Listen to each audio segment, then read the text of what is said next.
여도선 목사입니다. 혹시 왜 글이 올라오지 않는가 기다리시지 않으셨나요? 제가 이번에 90일의 생일을 기념해서 자녀들이 여행 계획을 잡아놨어요. 그래서 저도 여행을 다녀왔습니다. 자, 오늘 여러분하고 함께 은혜 받을 말씀은요, 요한복음 6장 말씀입니다. 복음서에서 말이죠, 주님이 그 설교하신 거 보면은 산상수훈과 같은 윤리적인 말씀, 또 뭐 탕자의 비유, 이른 양의 비유, 선한 사마리아 사람, 뭐 이런 그 교훈적인 비유. 그런데 오늘 말씀은요, 신학적인 그런 말씀입니다. 그러니까 이제 아주 중요한 말씀인 거죠. 요한복음 6장입니다. 무대는요, 갈릴리 바다 건너편, 그것이 지금은 아마 골란 공원이라고 하는 그것일 겁니다. 거기에서 회중들은 한 5,000명이나 이제 모였습니다. 그리고 때는 6장 4절을 보면요, 마침 6월절에 가까운지라, 6월절에 가까웠다는 거예요. 그리고 그때 한 5,000명쯤 모였다. 주님이 이들에게 오병이어를 가지고 말이죠, 이제 원하는 대로 이제 주셨어요. 그리고도 12조각이 남았더라, 이렇게 성경은 말씀하죠.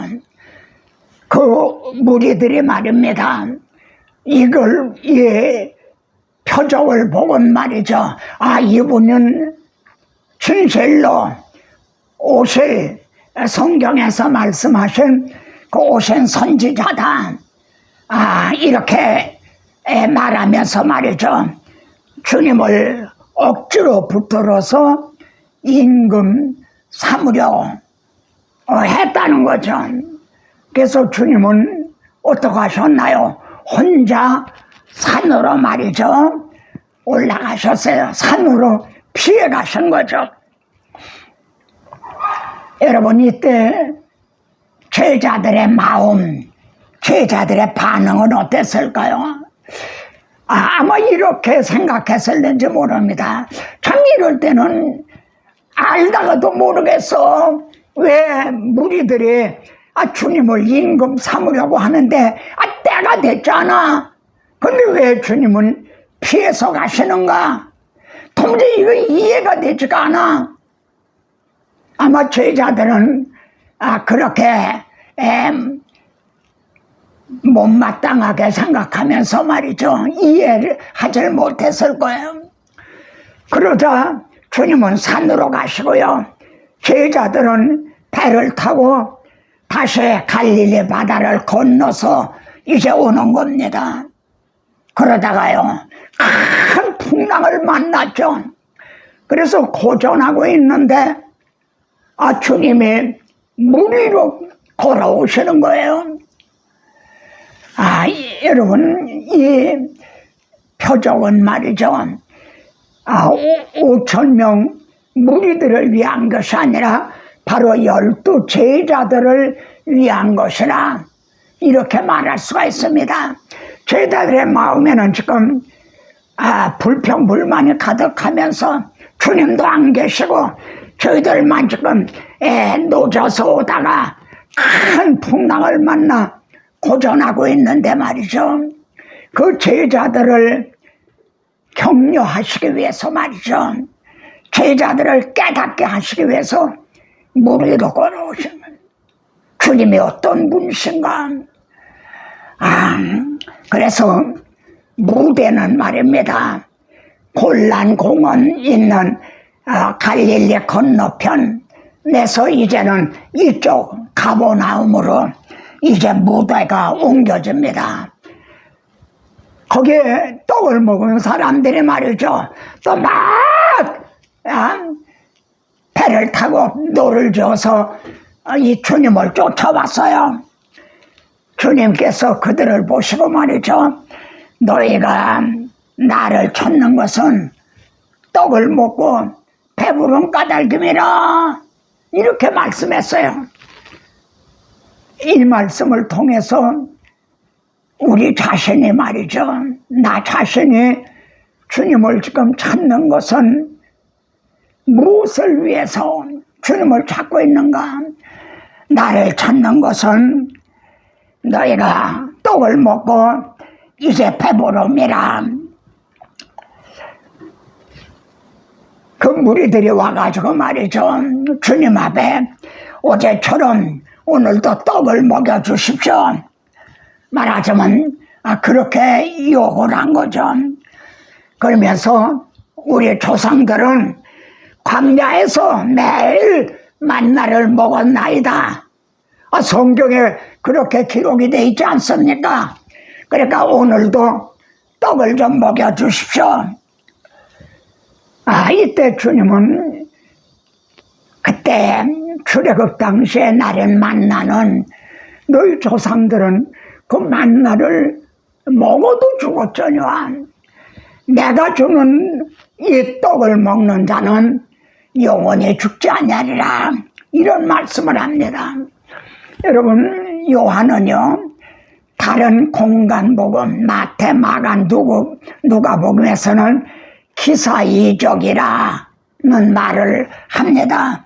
근데 요한은 표적이라는 말을 써요. 표적이라는 말이 세메이온이군요. 세메이온. 그건 뭐냐면은 그래서 요한은 7가지 표적을, 주님이 행하신 많은 표적 가운데 내가 7가지만 이제 기록을 한다. 그 7가지 표적을 통해서 7가지 자기 선언, 늘 이제 그 진리를 계시하시려는 거죠. 그러니까 예를 들어 오늘 오병이어를 통해서는 내가 생명의 떡이다, 이거를 계시하시려는 표적이고, 주님이 9장에 보면은 나면서 맹인된 사람의 눈을 뜨게 하시죠. 그 눈을 뜨게 하신 걸 통해서 내가 세상의 빛이다, 이거를 또 나타내서 자기 선언을 하셨어요. 그리고 죽은 나사로를 살리신 걸 통해서는요, 내가 부활이요 생명이다, 이걸 또 이제 이 진리를 나타내신 거죠. 그래서 요한은 표적이라, 그 세메이온, 이 주님의 이런 기사이적을 행하신 거는 이 진리를 나타내시기 위한 표적이었다, 이런 뜻인 거죠. 그래서 무대는 지금 가버나움 회당으로 옮겨진 겁니다. 주님께서는요, 썩을 양식을 위해서 일하지 말고 영생하도록 있는 양식을 위해서 일을 해라. 예? 주님이 지금 가버나움 회당에서 하신 말씀을 요약을 하면요, 크게는 4가지 주제입니다. 나는 하늘에서 내려온, 이제 하늘에서 내려왔다. 2번째는 내가 떡이다. 내가 하늘에서 내려온 떡이다. 이걸 먹어라. 그러면은 영생하리라. 이 4가지 요점을 말씀하셨어요. 다시 한번 강조합니다. 나는 하늘에서 내려왔다. 너에게 떡을 먹여주기 위해서 왔다. 이걸 먹어라. 받아 먹어라. 그러면은 너희가 영생을 한다. 너희 조상들은 광야에서 만나를 먹어도 죽었지만 내가 주는 떡을 먹는 자는 영원히 죽지 아니하리라. 그래서 여러분 여기 주님이 하늘에서 내려왔다 하는 말씀에 6장 38절, 50절, 51절, 58절 네 번이나 강조가 됐어요. 주님은 어디서 오신 분이에요? 주님은 십자가를 앞에 놓고도요, 내가 이를 위해서 이때 왔나이다 이렇게 말씀했어요. 주님은 어디서 오신 분이에요? 하늘에서부터 오신 분이에요. 태초에 말씀이 계시니라.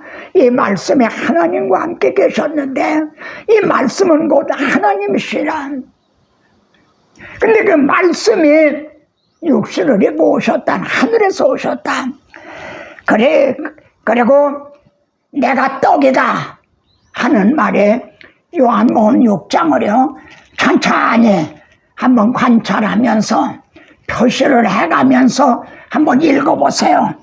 내가 떡이라 하는 말이 10번이나 나옵니다. 그리고 내가 줄 떡은 뭐예요? 내 살이다. 이 말씀도 6번이나 나옵니다. 내가 줄 떡은 내 살이다. 그리고 먹어라, 이걸 받아 먹어라 하는 말씀도 6번이나 나옵니다. 그러면은 영생하리라 하는 말도 6번이나 등장합니다. 이 말씀이 주님의 그 복음서에 기록된 최대 설교인 거죠. 이보다 더 큰 말씀, 중요한 말씀이 또 어디에 있겠습니까? 그랬더니 6장 51절에 보면 말이죠, 내가 하늘에선 떡이 내 입에 살아있는 떡이다. 예? 사람이 떡을 먹으면 영생하리라. 인자의 살을 먹지 아니하고 인자의 피를 마시지 않으면 너희서의 생명이 없나니라. 나는 하늘에서 내려온 떡이니 조상들이 먹고 죽은 그것과 같지 아니하니라. 이렇게 강조가 되어 있습니다. 그리고 내 살을 먹어라. 주님, 그건 무슨 뜻입니까? 내 살을 먹어라. 내가 줄 떡은 내 살이다. 그건 그 말씀이 구체적으로는 어떤 뜻이 되나요? 여러분, 말씀이 육신을 입고 오셨잖아요. 근데 내 살을 먹어라. 그러면 무슨 뜻이 되죠? 말씀을 먹으라는 거죠. 말씀에 육신을 입고 오셨어요. 근데 내 살을 먹어라. 그는 말씀을 받아 먹으라는 거죠. 그리고 또 주님은 내 피를 마셔라. 내 살을 먹고 내 피를 마셔라. 피를 마셔라는 피가 무슨 피인가요? 주님이 십자가상에서 흘리신 피인 거죠. 이걸 마시라. 그러니까 십자가 복음을 이제 믿으라는 거죠. 받아 마셔라, 믿으라, 그런 뜻인 거죠. 그리고 요한복음에는요, 내가 너에게 진실로 너에게 일하노니 하는 말씀이요 25번이나 등장해요. 이건 진실로 정말 진실한 말씀이라는 거죠. 중요한 말씀을 하실 때마다 진실로 너희에게 일하노니, 이 말씀은 중요하기 때문에 이렇게 말씀하죠. 또는 우리들이 더디 믿기 때문에, 그래서 진실로 오늘날도 그런 거죠.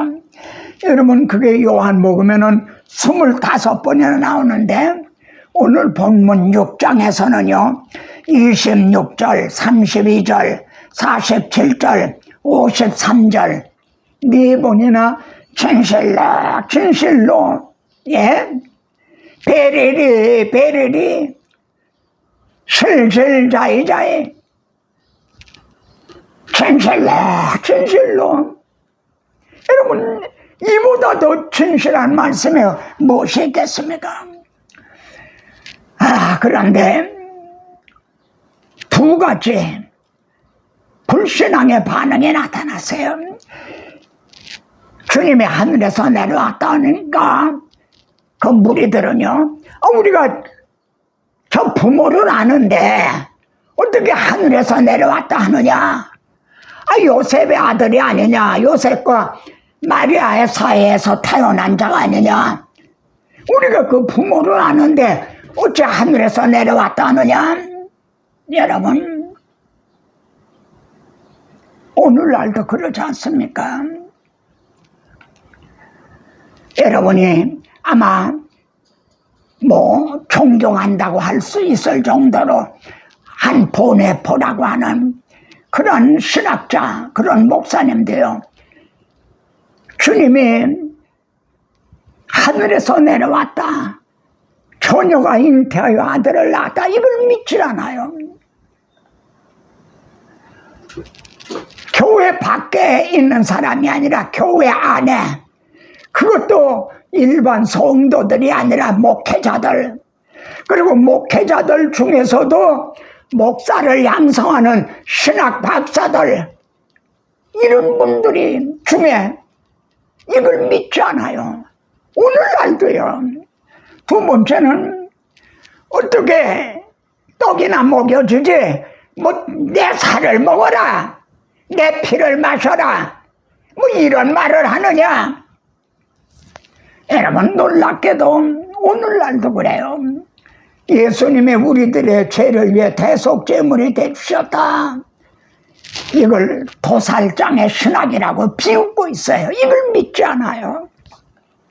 신학자들이 줄줄이 이걸 믿지 않는단 말이에요. 오늘날도요. 주님의 이 최대 설교를 하신 결과는 어떻게 됐나요?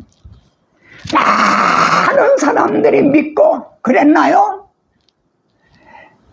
제자 중에 이 말씀은 어렵도다, 누가 들을 수 있느냐? 여러분, 누가 그랬다고 그래요? 제자 중에 그래요.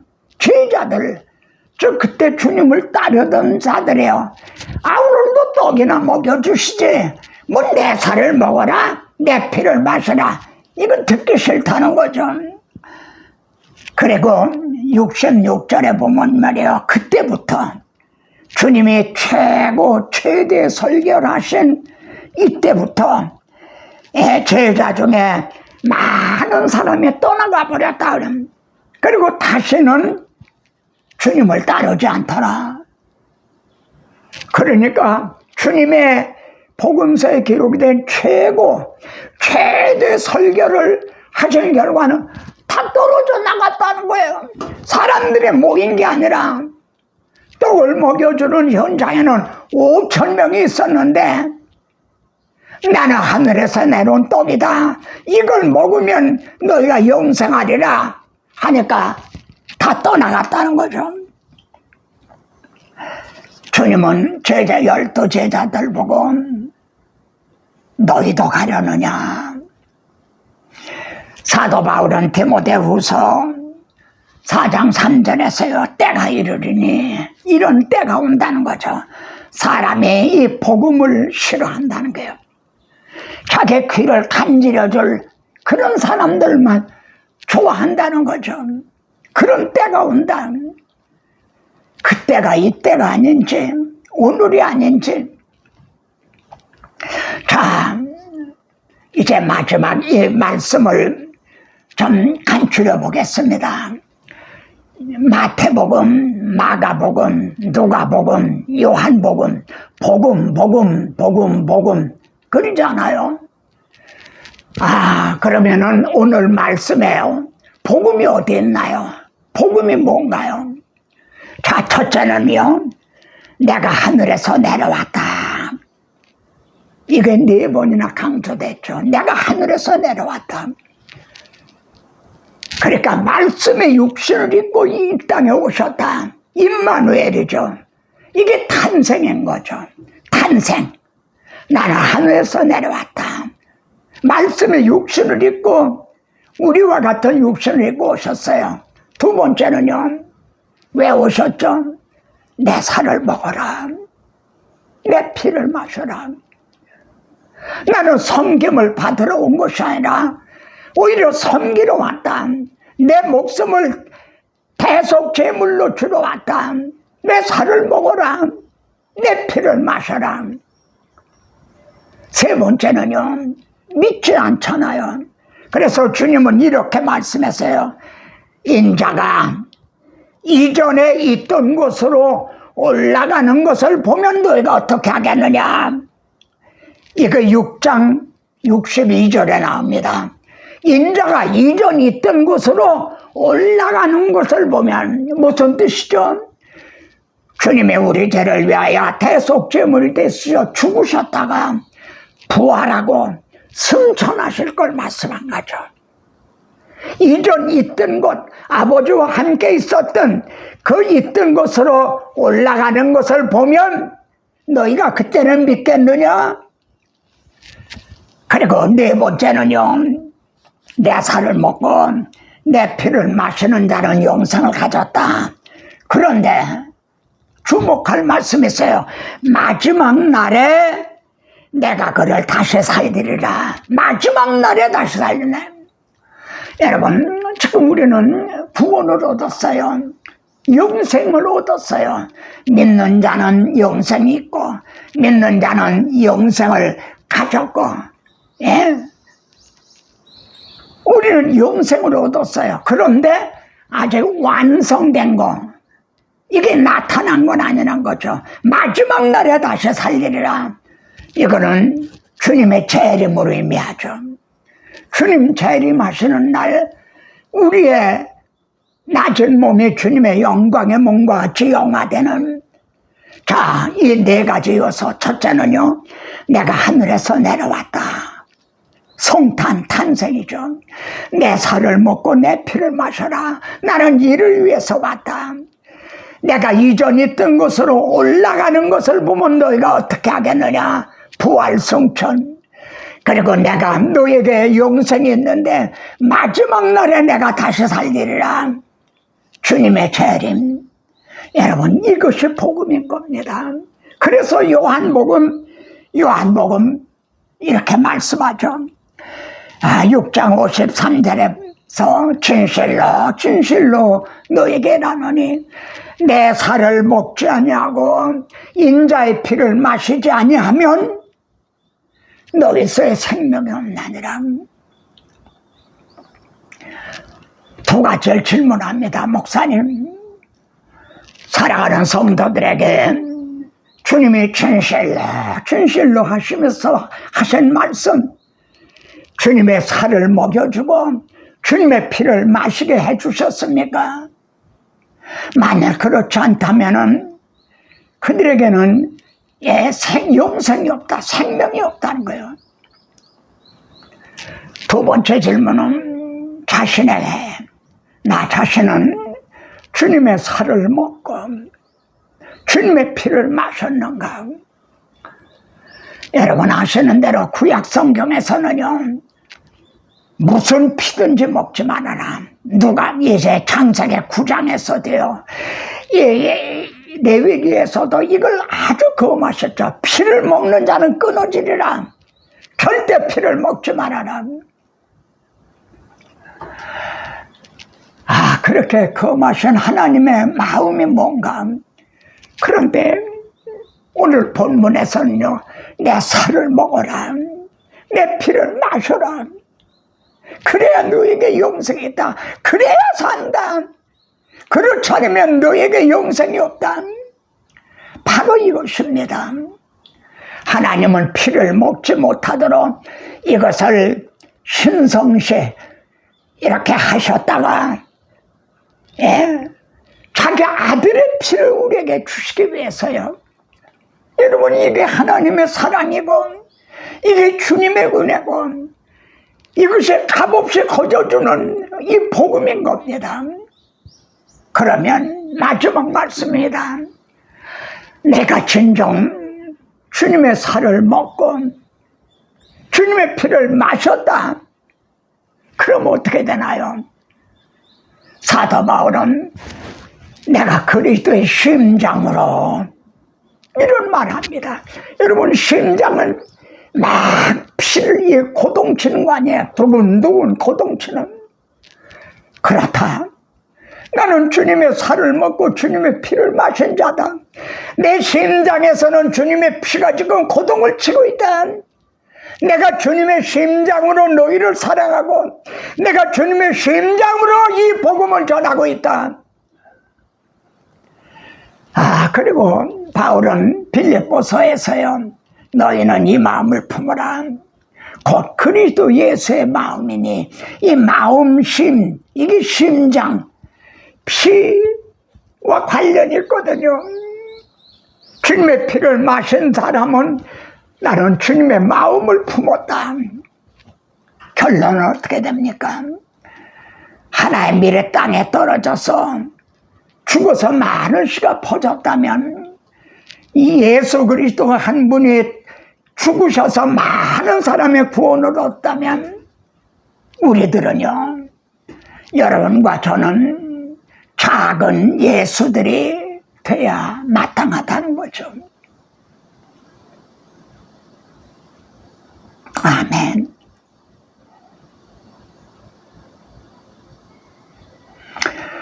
하나님 아버지, 내가 헛된 걸 버리고 귀한 걸 말한다면 너는 내 입이 될 것이라. 오늘도 주의 마음을 알아서 주의 심장으로, 주님의 사랑으로, 주님의 눈물로, 주님의 진실로 한 그 진실로, 사람의 지혜로운 말로 하지 아니하고 성령의 나타난 신과 능력으로, 이 말씀이 이제 전파되게 하옵소서. 그래서 극장본 포도를 심었는데 들포도가 아니라 모두가 다 작은 예수, 좋은 주님을 닮은 포도들이 되게 하옵소서. 우리들의 속에는 그리스도의 심장, 이 피가 고동을 치고 주님의 마음을 품은 자들이 되게 하옵소서. 구하고 생각하는 것에 더 넘치도록 하여 주실 주 예수 그리스도 이름으로 기도드리옵나이다. 아멘.